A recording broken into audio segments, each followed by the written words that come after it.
YouTube playlist को publish करना है तो सिर्फ 2 मिनट में पूरा तरीका सीखिए। चलिए शुरू करते हैं।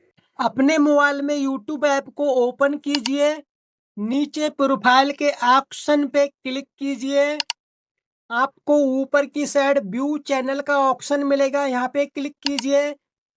अब नीचे की साइड यहाँ मिलेगा प्लेलिस्ट का ऑप्शन, प्लेलिस्ट वाले ऑप्शन में क्लिक कीजिए।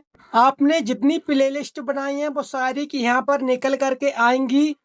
उस प्लेलिस्ट पे टैप करिए जिसको आप पब्लिश करना चाहते हैं। फिर आपको यहाँ पेंसिल का ऑप्शन मिलेगा, यहाँ पे क्लिक कीजिए। क्लिक करते ही आपको यहाँ विजिबिलिटी वाले ऑप्शन में क्लिक करना है। यहाँ पे अब आपको फर्स्ट नंबर पे मिलेगा पब्लिश का ऑप्शन। जैसे ही आप यहाँ पब्लिश वाले ऑप्शन में क्लिक करोगे इस प्रकार से, फिर से आपको यहाँ सेव का ऑप्शन मिलेगा, सेव वाले ऑप्शन में क्लिक कर दीजिए। अब आपकी YouTube प्लेलिस्ट पब्लिश हो गई है। अब आपकी प्लेलिस्ट सर्च में होम टैब में सभी व्यूवर्स को दिखाई देगी।